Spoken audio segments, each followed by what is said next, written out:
Hello everyone, welcome back to another Magic the Gathering Commander review video. Today we are still in the Portal 3 Kingdom set, and we're talking about Sima Yi, Wayfield Marshal. Now I'm not exactly sure if it is Wayfield or Yfield. I'm going to say Way, and I don't know if it is Sima Yi. Sima Yi is pretty straightforward to me, but let me know in the comments below if there's any mispronunciations going on. I'm going to refer to this card as the Wayfield Marshal for this video. And the Wayfield Marshal is a legendary human soldier, right? Yeah, human soldier. It is a star 4 as far as its power and toughness are concerned. It costs 5 generic mana and 1 black mana. And the Field Marshal's power is equal to the number of swamps you control, which is a pretty popular archetype in mono black. It loves having swamps in play. Your devotion to swamps, you could say. There are no card rulings for this card. It's just really powerful the more swamps you have.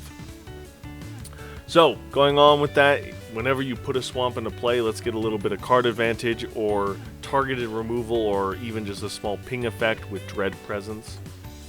The deck that I am putting this commander in is, I'm going to be doing, Voltron, trying to get that commander damage going, but it is a keyword soup deck. And the reason why this card is in the keyword soup deck for mono black is because more swamps equals more power. So things like Soul Flare, Fated Return are things that get keywords out onto the battlefield. Maybe I'll use Fated Return to bring back Sima Yi and give it indestructible. But for Sima Yi specifically, or the Field Marshal specifically, Eater of Virtue is a fantastic card in the deck that will work with the Field Marshal, because as creatures are dying and getting exiled with Eater of Virtue, those keywords will then be on the Field Marshal, which is very cool because it will be very powerful, plus it will be gaining all of these keywords as it continues to fight. Popular EDH rec deck idea is just go heavy on the swamp tribal feel. There's a lot of cards that love it when you have swamps in play in black. Black decks love swamps, so plenty of ways to take advantage of that to deal even more damage or to gain life, so on and so forth. And then lastly, I focused mostly on power, but you probably could do some toughness as well. But the last kind of janky deck idea is a power/toughness matters deck, where you want to take advantage of the fact that the Field Marshal has high power with the number of swamps you have in play, and then do a lot of damage, do a lot of fighting, gain life with lifelink. But then at the end of the game, when people have a little less life totals, use things like the Doomweaver, Dying Wish to have some crazy sack outlets and come out of nowhere by removing your opponents. Maybe combat damage one opponent with Commander, and then sacrifice it while it's enchanted with Dying Wish and Soul, and paired with Doomweaver, so then you can take out the other 2 players because it's going to have a huge amount of power with all the swamps you have in play. You can do a lot of fun, tricky plays in this deck, which I think is very fun and unique for the table.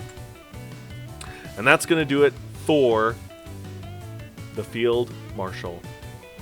Now, as far as evaluating it goes, it loves swamps.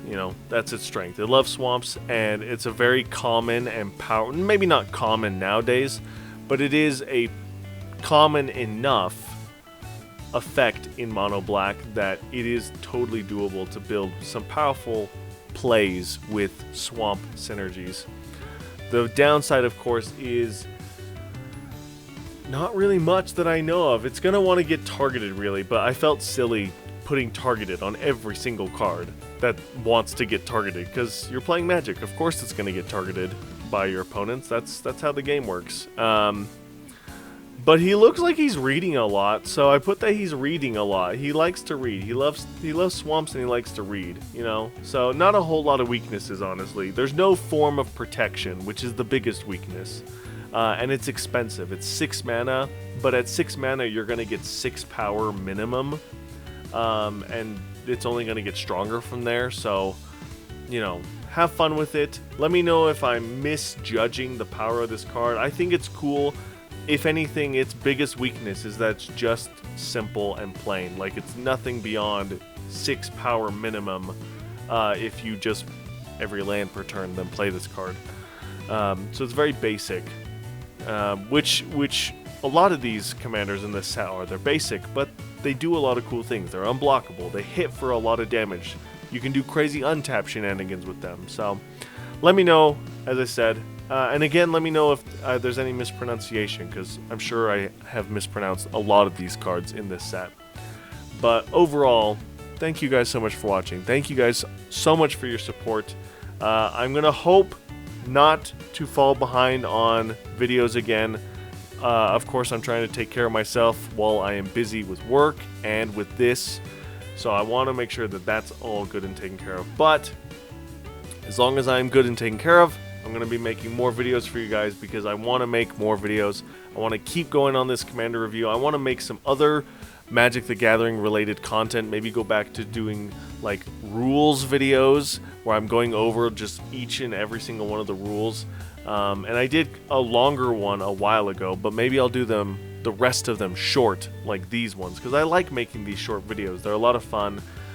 They take a little bit of prep time to do, but once that's done, making them, recording them, and editing them is actually pretty quick. So I enjoy making these. I hope you guys enjoy watching them. And if you want to see more, make sure to like, comment, subscribe, and hit the bell to get notified when more videos come out. If I do end up missing another day or two of cards, feel free to go watch some of my other videos, because like I've said on and off, maybe in the future, once I can settle down and work more on just like getting these videos made, maybe I'll do things where I talk about like crossover ideas. Wizards is very much wanting to take advantage of universes beyond. It's a great way for them to make money. It's a great way for them to make cool content around IPs that we all love and adore, or maybe hate. I don't know. And maybe that's something we could talk about, because I love video games. I love other IPs and playing these games and showing them to you. So maybe we could talk about things like, what would a Jack and Daxter set be like? What would the core mechanics be? What would some of the commanders look like? We could talk about The Last of Us or Dark Souls, and Dark Souls I know is a popular one because people have made custom sets, custom card ideas for that entire franchise all over the place. I've seen tons of Dark Souls custom cards, so that would be fun to talk about. Playing Star Wars right now. Star Wars is a very popular IP. Love to talk about that, how that would integrate with Magic if that ever happened. So let me know in the comments below what you guys think. And as always, I'll see you in the next one. Bye!